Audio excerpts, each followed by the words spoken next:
Imagine missing the biggest job interview of your life because you stopped to help a stranger, only to find out that stranger was the CEO who would change your future forever. Please, before you watch this incredible story, hit that like button, share it with someone who needs inspiration today, and subscribe to our channel for more uplifting true stories.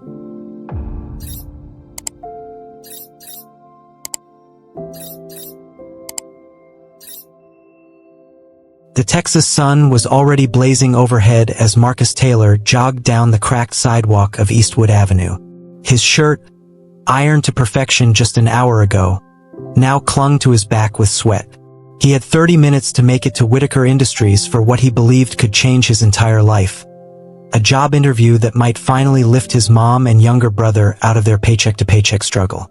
He had prepped for weeks, researched the company, memorized potential questions, and even rehearsed his answers in front of the mirror until his little brother teased him. This job meant everything. Just as Marcus reached the corner of Arlington, he saw an old, beat-up Buick pulled over with a flat tire. A silver-haired man in a wrinkled dress shirt stood beside it, wiping his forehead with a handkerchief, looking completely lost. The man kicked the tire in frustration, then leaned against the hood, breathing heavily. Marcus hesitated. His eyes darted to his watch. 28 minutes left. He took a step forward, then another. "Hey sir, you all right?" The old man looked up, startled. "Flat tire. Roadside said an hour. Can't wait that long. I've got a meeting across town." Marcus scanned the scene. No spare tire in the trunk. Tools rusted. This man wasn't going anywhere on his own. He bit his lip. "I can help change it. My uncle taught me back in high school." "You got a jack?" The man nodded slowly and popped the trunk. "You sure? Don't you got somewhere to be, son?" Marcus glanced at his watch again. 25 minutes. "Yeah, but it can wait." With dirt under his nails and sweat soaking his collar, Marcus worked swiftly. He slid the jack under the car, loosened the lug nuts, and changed out the tire in under 10 minutes. The old man, watching in awe, handed over bottles of water he had stashed in a cooler. "You're a good kid," he said, panting slightly. "Not many would stop, especially in this heat." Marcus wiped his hands on his slacks, already ruined. "You would do the same for someone else." "Maybe," the man muttered, smiling. "What's your name?" "Marcus. Marcus Taylor." "Well, Marcus," the man said, extending a weathered hand. "I'm Mr. Elijah Brooks. I owe you one." Marcus shook his hand, then quickly checked the time. His heart sank. Only 5 minutes left, and he was still a 15-minute walk from Whitaker Industries. "It's fine," he said, forcing a smile. "Good luck with your meeting." He turned and ran. Mr. Brooks watched him go, then pulled out his phone and made a call. "Paula, cancel my meeting for now. I just met someone I want to know more about. Find out who Marcus Taylor is. I've got a feeling." By the time Marcus reached the towering glass entrance of Whitaker Industries, his legs were burning, and his chest ached from the sprint. His once polished shoes were scuffed, and his shirt was stained with dirt and sweat from helping Mr. Brooks. He took a deep breath, tried to smooth his appearance, and pushed through the revolving door. The sleek lobby was near empty. A woman at the front desk glanced up, then did a double take. "Interviewees were scheduled between 10 and 10:15, she said, politely but firmly. "It's 10:47. "I know, ma'am. I'm really sorry. I was helping someone on the road, an older man with a flat tire. I didn't mean to be late, Before he could finish, a younger man in a suit approached from the side hallway. "Marcus Taylor?" Marcus turned, hopeful. "Yes, sir. I'm Aaron Whitaker, head of HR. Unfortunately, we've already wrapped up interviews for today. We had strict time blocks and several candidates." Marcus nodded slowly, throat tightening. "I understand, sir. I really wanted this opportunity." Aaron studied him for a moment, then tilted his head. "You look like you've been through it this morning. What happened?" Marcus hesitated, unsure whether explaining would sound like a weak excuse. But something about Aaron's tone was genuine, so he spoke up. I saw an elderly man with a flat tire. He was struggling, so I stopped and helped. It made me late. I didn't want to leave him out there. Aaron's brows lifted. Most folks wouldn't stop these days. I couldn't just leave him, sir. Well, we've already made our short list, Aaron said. But I'll keep your resume on file. Sometimes things open up unexpectedly.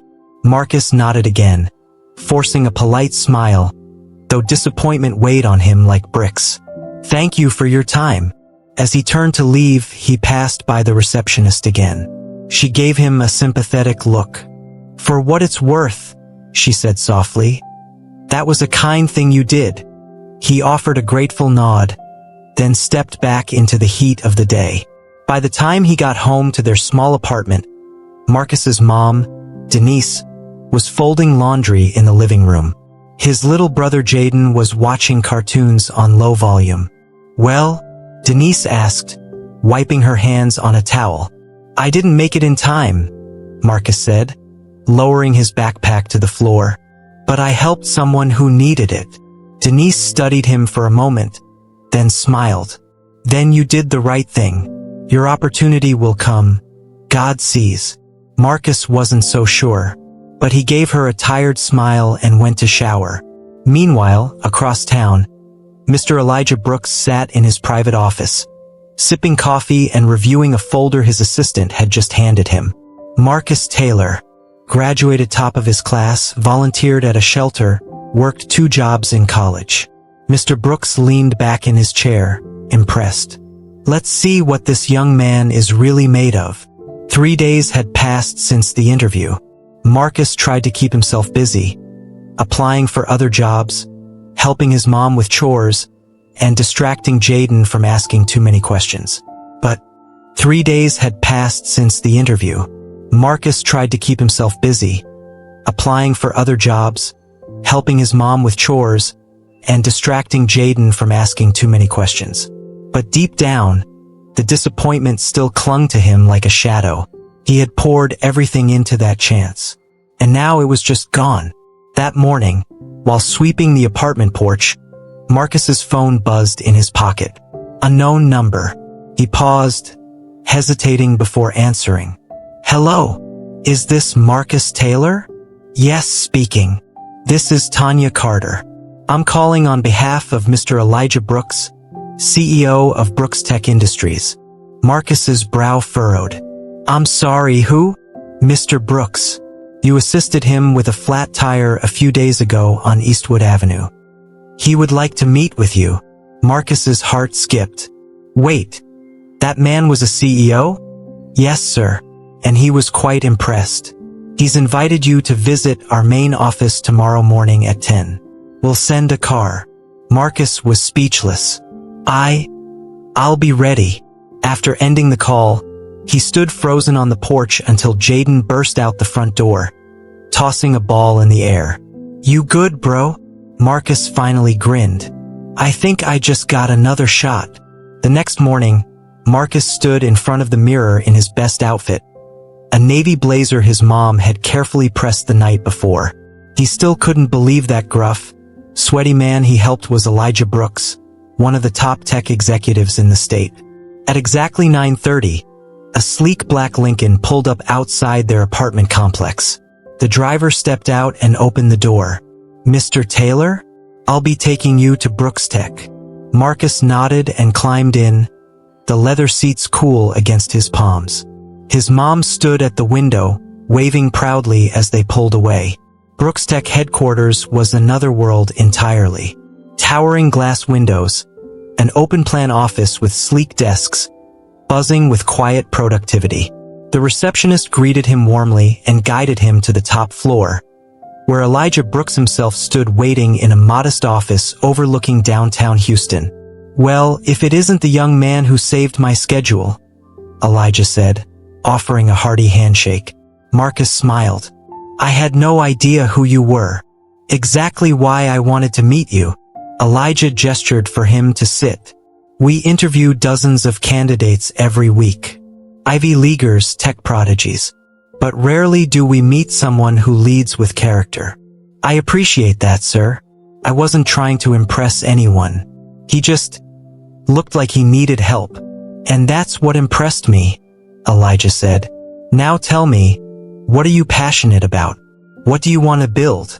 For the next 30 minutes, Marcus spoke from the heart about how he wanted to use technology to make life easier for underserved communities.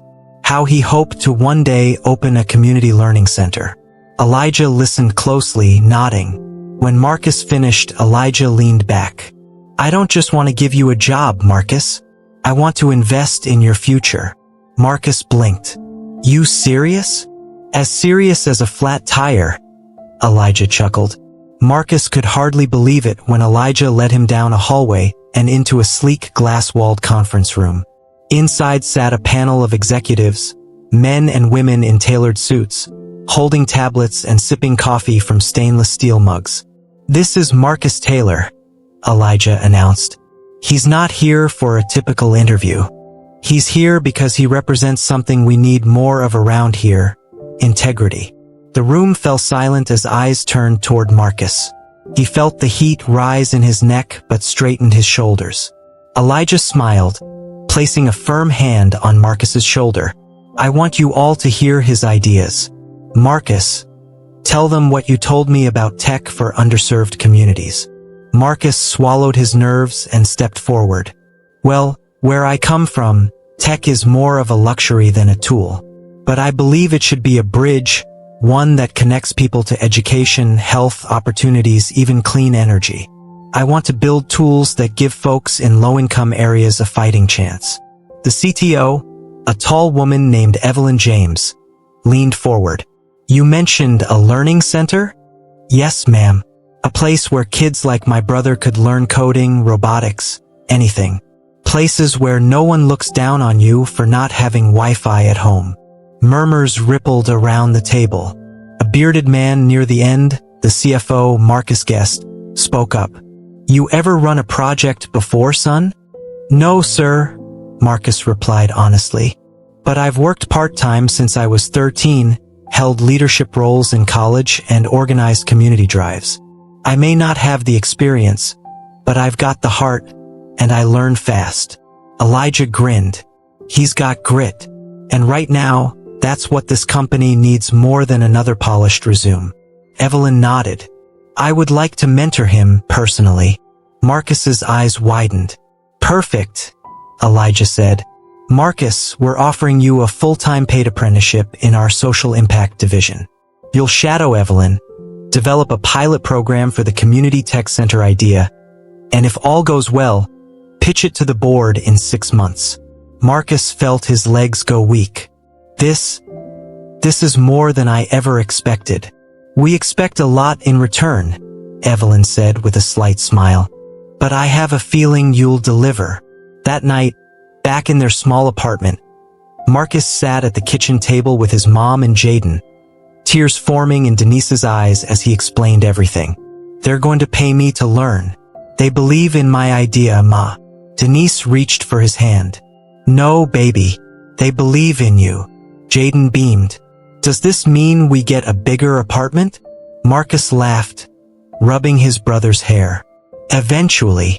But even in that small kitchen, Marcus felt like he'd already made it to the top floor. He looked down at his phone and saw a message from Elijah. Tomorrow you begin. Get some rest, partner. Marcus smiled. Tomorrow was a new chapter, and this time he had a seat at the table. Marcus stood in front of the full-length mirror at 7:15 a.m. sharp, adjusting the new dress shirt Elijah had delivered the night before. Still crisp, still smelling like the boutique store it came from. His stomach buzzed with nervous energy. This wasn't just a job anymore. It was his chance to rewrite everything. Don't forget to take a snack, his mom called from the kitchen, stuffing an apple and a granola bar into his backpack. You know how you get when you skip breakfast. Yes, ma'am, Marcus said, chuckling as he slung the bag over his shoulder. Go make us proud, she added, kissing his cheek. Again. At Brookstech HQ, Evelyn James was already waiting in the social impact division. The floor was a bit more casual than the upper levels. Open workspaces, chalkboard walls scribbled with community project ideas, and interns buzzing like bees in a hive. She waved him in with a firm nod. "You're early. Good. I didn't want to be late again," Marcus said, remembering the Whitaker interview with a faint smile. Evelyn handed him a thick binder. "This is our Community Uplift Initiative. We've got a grant for a pilot program that provides digital access and learning hubs in low-income neighborhoods. Your job? Help turn it from theory into reality." Marcus flipped open the binder, eyes widening. The scale of the program was huge, multiple cities, dozens of schools, partnerships with nonprofits. "You're putting this in my hands? I'm mentoring you, but I expect original ideas, not just nods and note-taking. And don't think being the CEO's favorite gives you a free pass. If anything, it means more pressure." "I can handle that," Marcus said confidently. "Good. Then prove it." By noon, Marcus had absorbed the entire binder and taken notes on ideas he believed could make the rollout more personal. Things like customizing tech learning based on age group and adding emotional wellness resources for kids in rough neighborhoods. He pitched a few of his ideas during the team meeting that afternoon. Some heads turned. Some eyebrows rose. A lanky white guy across the table, Brian, raised a skeptical brow. "Ambitious for your first week." Evelyn looked at Marcus. "Ambition's not a crime if it's backed by work." Marcus nodded. "I can prototype something by next week." Brian shrugged. "Let's see what you got then." After the meeting, Evelyn pulled Marcus aside. "You've got good instincts, Marcus. Don't let doubters rattle you. But remember, vision is only half the game. Execution is where you earn your name." That night, Marcus stayed up until almost 2 a.m., sketching layouts and workflows on his bedroom floor. Jaden fell asleep beside him, a juice box in hand, half listening to his brother mumble about digital zones and mentor pods. Marcus stared at his notes and whispered, "Don't fumble this." He knew the eyes on him weren't just watching. They were waiting to see if he'd rise or fold. By Friday morning, Marcus walked into Brooks Tech with 2 hours of sleep and a USB drive in his pocket that held the first draft of his Community Tech Hub prototype. It wasn't perfect, but it was clean, practical, and personal, designed with neighborhoods like his own in mind. He sat down at his cubicle, booted up his computer, and sent the presentation to Evelyn with a quick message. "Draft ready. Would appreciate your feedback." 10 minutes later, her reply buzzed in. "Meet me in conference room B.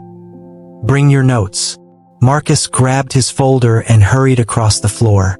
Evelyn sat alone at the table, reviewing the prototype on her laptop. She didn't look up as he entered. He stood quietly, waiting. "Sit," she said, eyes still on the screen. Marcus obeyed. After a moment, she closed the laptop and looked at him. "This is good. Better than I expected." His heart skipped. "Really? You've got a mind for community design. Your modular pod system for after-school tech training is smart, scalable. But," she held up a finger, "you'll need something stronger to present to the board. More impact. Data, cost projections, testimonials. Numbers and stories." Marcus nodded. "I can pull those. I've got contacts at a youth center in 3rd Ward." "Good. You've got until next Friday. That's when Mr. Brooks wants to see the formal proposal." A week. He could do that. He would do that. Over the weekend, Marcus hit the streets. He visited local centers, interviewed kids and volunteers, recorded video snippets, and surveyed teachers. Every night, he sorted through footage and ran calculations on projected equipment and staffing costs. Denise watched him work with a mix of pride and worry. "Baby, you don't ever stop," she said, bringing him a cup of tea. "I can't afford to," he replied. "This is bigger than me." Come Wednesday, Marcus presented a refined draft to Evelyn. She nodded slowly as she clicked through the slides. "Now we're getting somewhere." Then she paused on a slide he hadn't meant to leave in. a personal quote from his little brother. "I want to learn how to build robots so Mom won't have to work so much." Evelyn looked up. "This yours?" Marcus scratched his head. "Yeah. Jaden said it one night. I just left it in as a placeholder." She stared at it a moment longer. "Keep it." Marcus blinked. "You sure? It's real. People invest in heart as much as strategy." "That line's gold." He sat back, finally exhaling. But just as he started to relax, Brian strolled past the door and muttered loud enough to be heard, "Hope we're not basing million-dollar projects on charity cases now." Marcus stiffened, jaw clenching. Evelyn glanced at him. "Ignore it. This world's full of folks who can't see past their privilege. Let your work speak." Marcus nodded slowly, but the fire in his chest was lit. He wouldn't just prove them wrong. He would make them remember his name. Friday morning came like thunder. Marcus stood outside the sleek boardroom doors of Brooks Tech with his laptop tucked under his arm, his slides polished, and every data point memorized. Evelyn stood beside him in a navy pantsuit, calm and unreadable. "You ready?" she asked, glancing down at him. Marcus swallowed hard. "I've been ready since the day I missed my interview." She gave a rare smile. "Then go remind them why character still matters." Inside, the boardroom was filled. 12 executives in tailored suits sat in high-back leather chairs. Mr. Elijah Brooks was at the head of the table, hands clasped, eyes on Marcus. The room went silent as Evelyn introduced him. "This is Marcus Taylor, our newest apprentice in the Social Impact Division. He's here to present the proposed Community Tech Hub initiative." Marcus stepped forward. "Thank you for your time. I'll be brief but honest." He clicked his laptop and the screen lit up behind him. He spoke with confidence about digital divides, generational gaps in tech literacy, and how poverty often means being locked out of the digital world entirely. He explained his plan for mobile tech pods that could rotate between schools, rec centers, and churches. He broke down the costs, the volunteer support model, the potential impact. Then he clicked to the final slide. A photo of Jaden popped up, beaming in their living room, surrounded by cardboard cutouts of robots. Underneath a quote, "I want to build robots so Mom won't have to work so much." For a second, Marcus thought his voice might break. But he stood tall and said, "This isn't just about tech. It's about giving kids like my brother a chance to dream with tools in their hands." The room stayed quiet. Then Elijah leaned back. "Marcus, well done." The CFO spoke next. "Ambitious and surprisingly tight projections. You really ran these numbers yourself." "Yes, sir," Marcus said. "Every line." "I'd be curious to see a 6-month test run," said a board member. "One pod, one neighborhood." Evelyn looked at Elijah, who nodded. "We approve the pilot," Elijah said. "You'll lead the team alongside Evelyn. Full resources." Marcus blinked. "Wait, seriously? You earned this," Elijah said, rising from his chair. "Now don't make us regret it." The room chuckled, and applause quietly followed. After the meeting, Marcus stepped outside into the hallway, heart pounding. Evelyn followed, her arms crossed, but her smile small and proud. "You showed up today," she said. "I had to," he replied. "Too many people counting on me not to fail." Before she could respond, Elijah approached. "You changed my mind today, Marcus," he said, clapping a hand on his shoulder. "Not just about you, but about the way we find talent. The best people don't always walk in wearing perfect suits. Sometimes they run in late, with grease under their nails." Marcus laughed, a full, deep laugh that felt like a release. "I appreciate that, Mr. Brooks. I won't let you down." "I know," Elijah said, turning to walk away. "Because you already didn't." 1 month later, Marcus stood on the same cracked sidewalk of Eastwood Avenue where everything had started. Except this time he wasn't in a rush, and he wasn't worried about missing an interview. He wore a navy Brooks Tech jacket with the company's community initiative logo stitched across the chest and stood beside a freshly delivered steel trailer painted in bright blue and green. The side door of the trailer was open, revealing rows of donated laptops, tablets, coding kits, and even 2 3D printers, all part of the first mobile community tech hub. Kids from the neighborhood were gathering, some curious, others excited. Marcus smiled as Jaden rushed up beside him, wide-eyed and bouncing with energy. "Whoa, this is for us?" Jaden asked. "Yep," Marcus said, kneeling beside him. "This is where it begins. You ready to build some robots?" Jaden nodded eagerly. Behind them, a small group of local volunteers were helping Evelyn and a few Brooks Tech staff set up folding chairs, tablets, and sign-in sheets. Flyers had been handed out all week, and word had spread fast. Parents were coming too, drawn by the promise of free Wi-Fi access, resume writing sessions, and tech training. Evelyn approached with a clipboard in one hand. "Your turn to speak in 5. Marcus nodded. "You really think this'll work?" "I know it will," she replied. "Because you didn't just build this, you are this." Marcus stood before the crowd moments later, his voice steady as he introduced the program.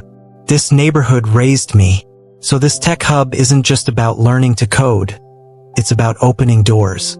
The same kind that changed my life." The crowd clapped. Kids lined up.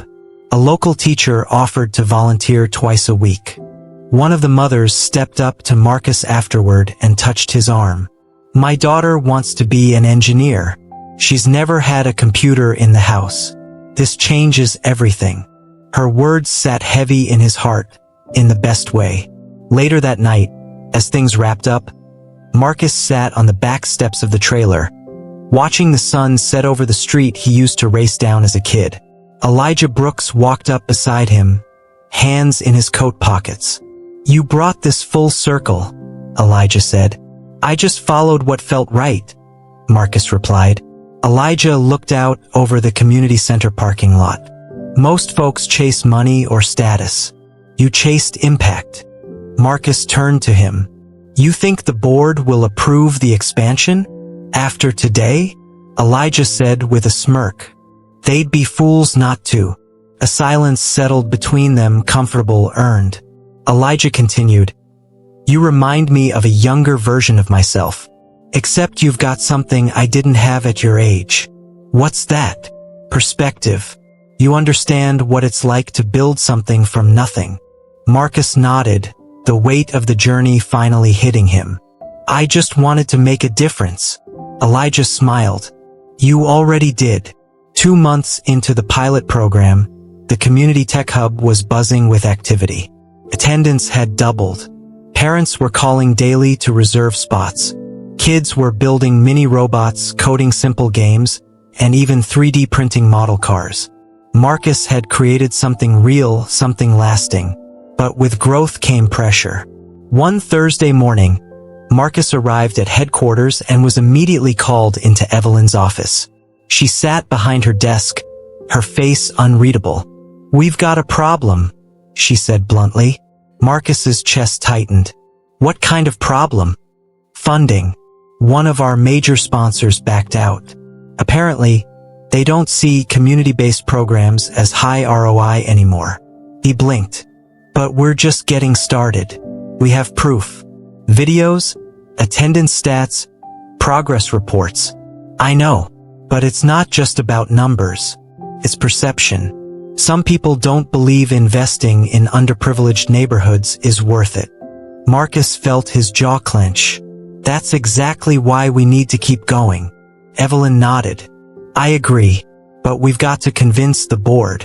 Mr. Brooks wants you to present again, this time with everything, not just passion. Hard data, budget, growth forecasts, and you'll need a contingency plan if funding runs thin." Marcus exhaled slowly. "When's the meeting?" "Monday morning. 3 days. 3 days to save the program that meant everything to him." Marcus didn't go home that weekend. He stayed at Brooks Tech's after-hours co-working space, sleeping on the couch, running through spreadsheets, creating graphs, editing testimonials, and building a roadmap for national expansion. Evelyn stopped by once with coffee. "You're doing more than some senior execs," she said. "You really believe in this." "I don't just believe in it," Marcus replied. "I lived it." She gave him a small nod and left him to his work. By Monday morning, Marcus walked into the boardroom bleary-eyed but ready. The room was full again, every chair taken. Elijah sat at the head of the table, expression serious. Marcus launched his presentation. He spoke about the 300% increase in student engagement, the ripple effect in families, the teen who built an app that helped local food pantries track donations. He shared cost comparisons showing the hub was 10 times more affordable than traditional after-school programs. Then he paused on a slide titled, "What happens if we stop?" The screen showed photos of the same kids, now smiling, focused, learning. And beside them, numbers detailing crime rates, school dropout stats, and unemployment data from before the hub existed. Marcus looked up, eyes sharp. "This isn't charity. It's prevention. It's investment. We're not just changing lives. We're saving futures." The room fell quiet. Then one board member cleared her throat. "And what about scale? Could this model work in other cities?" Marcus clicked to the final slide. "I've already mapped out the framework. 5 cities, 12 hubs. We just need the green light." Elijah turned to the board. "I recommend full funding for phase 2. Who's with me?" Hands raised one by one until it was unanimous. Marcus sat down, exhausted, heart pounding. Elijah looked over and gave him a knowing nod. He had passed the test. The press conference was buzzing with energy. Cameras flashed, microphones caught every word, and local news anchors prepared their reports. The Community Tech Hub pilot had become a symbol of hope, and now, with full funding secured, it was expanding into a multi-city initiative.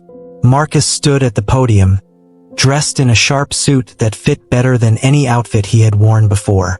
Behind him, a banner read, "Brooks Tech Community Initiative, Building Futures, One Neighborhood at a Time." He looked out at the crowd, parents, kids, volunteers, company executives, and the city's mayor. His mom stood off to the side, wiping tears from her eyes. Jaden was beside her, grinning like the proudest little brother alive. Taking a deep breath, Marcus began. "When I was younger, I missed an interview because I stopped to help an old man with a flat tire.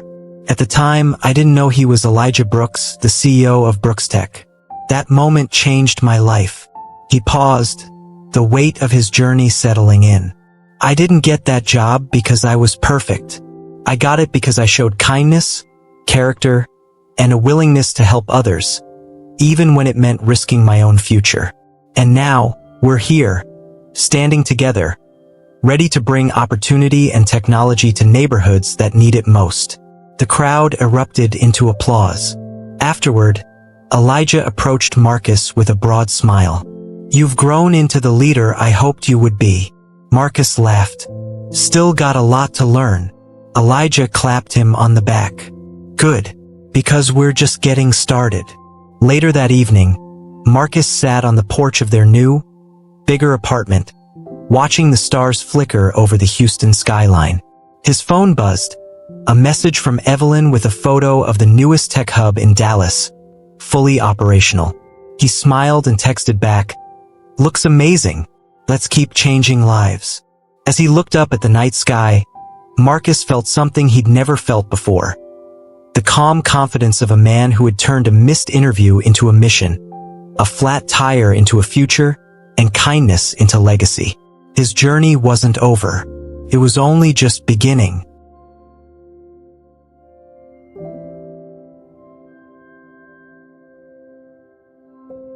Marcus's story reminds us that kindness and character can open doors no resume can.